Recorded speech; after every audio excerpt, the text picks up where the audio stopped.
ভারতের একটা শহরের পঞ্চম শ্রেণীর প্রাথমিক স্কুলের একজন শিক্ষিকা ছিল, যার অভ্যাস ছিল ক্লাস শুরু হওয়ার আগে রোজ তিনি লাভ ইউ অল বলতেন। কিন্তু তিনি জানতেন তিনি সত্যি বলছেন না। তিনি জানতেন ক্লাসের সবাইকে একরকম ভাবে তিনি ভালোবাসেন না। ক্লাসে রাজু নামের একটা বাচ্চা আছে যাকে তিনি মোটেও সহ্য করতে পারতেন না। রাজু ময়লা জামা কাপড় পরে স্কুলে আসতো। তার চুলগুলো থাকতো উস্কো খুস্কো, খোলা থাকে জুতার বকলেস, শার্টের কলারে ময়লার দাগ। ক্লাসে পড়া বোঝানোর সময় সে থাকতো খুব অন্যমনস্ক। ম্যাডামের বকুনি খেয়ে চমকে তার দিকে তাকিয়ে থাকতো সে। কিন্তু তার শূন্য দৃষ্টি থেকে স্পষ্ট বোঝা যেত রাজু শারীরিকভাবে ক্লাসে উপস্থিত থাকলেও তার মন অন্য কোনোখানে উধাও হয়ে গেছে। রাজুর প্রতি ধীরে ধীরে ম্যাডামের মনে ঘৃণার জন্ম নিল। রাজু ক্লাসে ঢুকতেই ম্যাডামের সমালোচনার শিকার হতো। সব রকম খারাপ কাজের উদাহরণ ম্যাডাম রাজুর নামেই দিত। বাচ্চারা তাকে দেখে আর খিলখিল করে হাসে। ম্যাডামও তাকে অপমান করে আনন্দ পায়। রাজু যদিও এসব কথার কোনো উত্তর দিত না, ম্যাডামের তাকে নিষ্প্রাণ পাথর বলে মনে হতো, যার মধ্যে অনুভূতি নামের কোনো জিনিস ছিল না। সমস্ত ধমক, ব্যঙ্গ, বিদ্রুপ আর শাস্তির জবাবে সে শুধু নিজের ভাবনায় শূন্য দৃষ্টিতে তাকিয়ে থাকতো আর মাথা নিচু করে নিত। এইভাবে সে ম্যাডামের অত্যন্ত বিরাগভাজন হয়ে উঠল। প্রথম সেমিস্টার শেষ হয়ে রিপোর্ট বেরোনোর সময় হলো। ম্যাডাম রেজাল্ট কার্ডে তার সম্পর্কে সব খারাপ কথা লিখে দিলেন। মা বাবাকে দেখানোর আগে রিপোর্ট কার্ডটা হেডমাস্টারের কাছে পাঠাতে হতো। তিনি রাজুর রিপোর্ট দেখে ম্যাডামকে ডেকে পাঠালেন এবং বললেন, ম্যাডাম, রিপোর্ট কার্ডে তো কিছু অনুপ্রেরণার কথা লেখা উচিত। আপনি তো যা কিছু লিখেছেন তার থেকে রাজুর বাবা একদম নিরাশ হয়ে যাবেন। ম্যাডাম বললেন, আমি মাফ চাচ্ছি, কিন্তু রাজু এক খারাপ আর নিষ্কর্মা বাচ্চা। আমার মনে হয় না আমি ওর সম্পর্কে ভালো কিছু লিখতে পারবো। ম্যাডাম ঘৃণার সাথে এই কথা বলে উঠে গেলেন সেখান থেকে। হেডমাস্টার অদ্ভুত একটা ব্যাপার করলেন। ম্যাডামের টেবিলে রাজুর আগের বছরের রিপোর্ট কার্ড রেখে দিলেন। পরের দিন ম্যাডামের রিপোর্টটার উপর নজর পড়তে উল্টে দেখেন সেটা রাজুরই রিপোর্ট কার্ড। ভাবলেন আগের বছরের নিশ্চয় সে এরকম আচরণ করেছে। ভাবার সাথে সাথে তৃতীয় শ্রেণীর রিপোর্টটা খুললেন।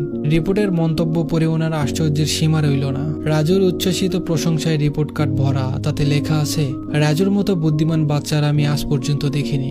অতি সংবেদনশীল বাচ্চা এবং নিজের সহপাঠী এবং শিক্ষকের প্রতি সম্মান এবং সহযোগিতা করে। অন্তিম সেমিস্টারেও রাজু প্রথম স্থান অধিকার করে নাই। অস্থিরভাবে মিস চতুর্থ শ্রেণীর রিপোর্টটা খুললেন। সেখানে লেখা আছে, রাজুর পড়ালেখার উপর তার মায়ের অসুখের গভীর প্রভাব পড়েছে। পড়াশোনার প্রতি অমনোযোগী হয়ে উঠেছে। রাজুর মা মারা গেছে এবং সঙ্গে রাজুর জীবনের যাবতীয় আশা, ভরসা আর সুন্দর ভবিষ্যতের আলো তাকে বাঁচাতে হবে আরো দেরি হয়ে যাওয়ার আগে। ম্যাডামের মাথায় যেন অত্যন্ত ভারী বোঝা চেপে যায়। কাপা হাতে তিনি রিপোর্ট কার্ডটা বন্ধ করলেন। টপ টপ করে চোখের জল ঝরতে লাগলো।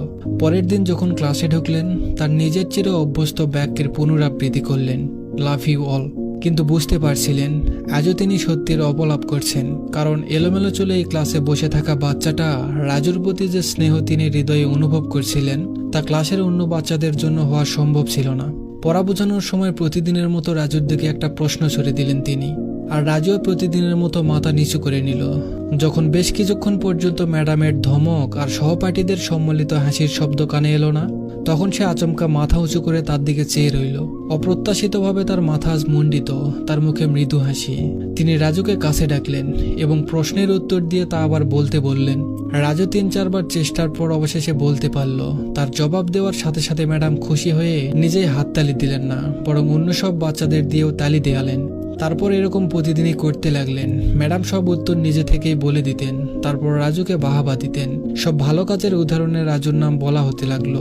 ধীরে ধীরে বিষণ্ণতা থেকে রাজু বেরিয়ে আসলো। এখন থেকে ম্যাডামকে আর প্রশ্নের উত্তর বলে দিতে হয় না। সে রোজ সঠিক উত্তর দিয়ে সবাইকে অবাক করে দিত।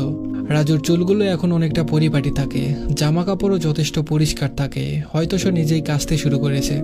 দেখতে দেখতে বছর শেষ হয়ে গেল। রাজু দ্বিতীয় স্থান অধিকার করে পরবর্তী ক্লাসে উত্তীর্ণ হলো। বিদায়কালীন সময় সব বাচ্চারা ম্যাডামের জন্য সুন্দর সুন্দর উপহার নিয়ে এলো, আর ম্যাডামের টেবিলের উপর একের পর এক পাহাড় জমে গেল। এত সুন্দরভাবে প্যাক করা উপহারের মাঝে পুরনো কাগজে অগোছালো ভাবে মোড়া একটা উপহার পড়েছিল। বাচ্চারা তাই দেখে হাসতে লাগলো। কারো আর জানতে বাকি রইল না যে উপহার হিসাবে সেটা রাজুই এনেছে। ম্যাডাম উপহারের এই ছোট পাহাড় থেকে সেটা বের করে আনলেন। খুলে দেখলেন তার ভিতরে মহিলাদের আতরের অর্ধেক ব্যবহার করা একটা শিশি আর এক হাতে পরার জন্য একটা বালা, যার বেশিরভাগ মুতি ঝরে গিয়েছিল। ম্যাডাম চুপচাপ শিশি থেকে নিজের গায়ে আতর ছিটিয়ে দিলেন এবং বালাটা হাতে পরে নিলেন। বাচ্চারা এই দৃশ্য দেখে খুব অবাক হয়ে যায়, রাজু নিজেও। শেষ পর্যন্ত রাজু থাকতে না পেরে ম্যাডামের কাছে এসে দাঁড়িয়ে পড়ল। কিছুক্ষণ পর সে থমকে থমকে ম্যাডামকে বলল, আজ আপনার গা থেকে আমার মায়ের মতো গন্ধ আসছে। সময় পাখা মেলে উঠতে লাগলো। দিন সপ্তাহে, সপ্তাহ মাসে, আর মাস বছরে বদলাতে আর কোথায় সময় লাগে। কিন্তু প্রত্যেক বছরের শেষে রাজুর কাছ থেকে একটা চিঠি নিয়মিতভাবে আসতো, যাতে লেখা থাকে, এবছর অনেক নতুন টিচারের সংস্পর্শে এসেছি, কিন্তু আপনার মতো কেউ ছিল না। তারপর রাজুর স্কুল পর্ব শেষ হয়ে গেল এবং চিঠির ধারাবাহিকতা হলো শেষ। কয়েক বছর পর ম্যাডামের অবসর হয়ে গেল।